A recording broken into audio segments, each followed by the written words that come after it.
Hi, I'm Jeremy Gaffney, and this is WildStar. Today we're going to talk something particularly cool, combat, and specifically telegraphs. What's a telegraph? Well, basically, the real simple concept is this. You see a red thing on the ground, you get the heck out of it.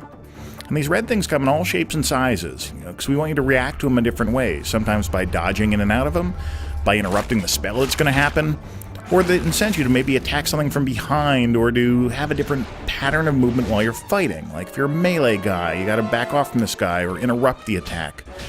Some of these things are spells that do more damage the longer you stay in a zone, or they do crowd control and kind of knock you over.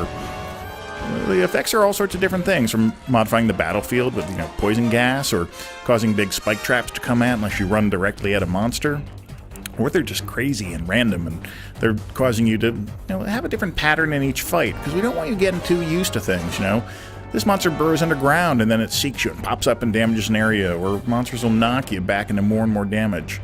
We start off simple, and then as time builds, as levels go up, we start throwing more and more at you. Just cool stuff, in combinations, so that if you get used to one attack, now all of a sudden it's going to mix in some new things as well, so that there's always a challenge for you. A lot of these things are kind of environment modifying. This guy's laying down a poison cloud, or dropping honey on the ground so that the area is going to slow you and it's going to spread and cause a very interesting battlefield, especially as you fight in higher level combats or fight against lots of monsters at once. You can imagine the battlefields get very complex with positive things to do. Maybe there's poison mushrooms and you set them off and it's going to damage all the monsters nearby. Or you can learn from these things and maybe lure monsters into a cannon strike, or in general, the more intelligent you are about using these things, we like giving you bonuses for doing them to make the environment very interactive.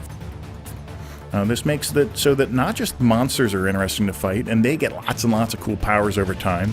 You get cool powers over time to use against them, some of which change the battlefield yourself. But also the environments are very interesting to fight in. So now group combat becomes quite interesting. When you fight a whole bunch of monsters at once, you can rack up a ton of bonuses. Lots of different things to evade. Multi-kill, double kill, triple kill. The more skillfully you fight, the more benefits you get in it. It's one of the sort of basic contracts we make with the player. If you're a really skilled player, we're going to give you extra rewards for this as you learn things. Because we have a really simple philosophy. We want you to get in the game and have cool, fun combat from the start. It's a little different than what you've seen before, and then we want to build on this over time so that there's all sorts of variety. We don't want people getting bored as they level up in the game. We want you to get from level 1 up to top level, seeing different monsters, different environments, different combinations that just get cooler and cooler and cooler.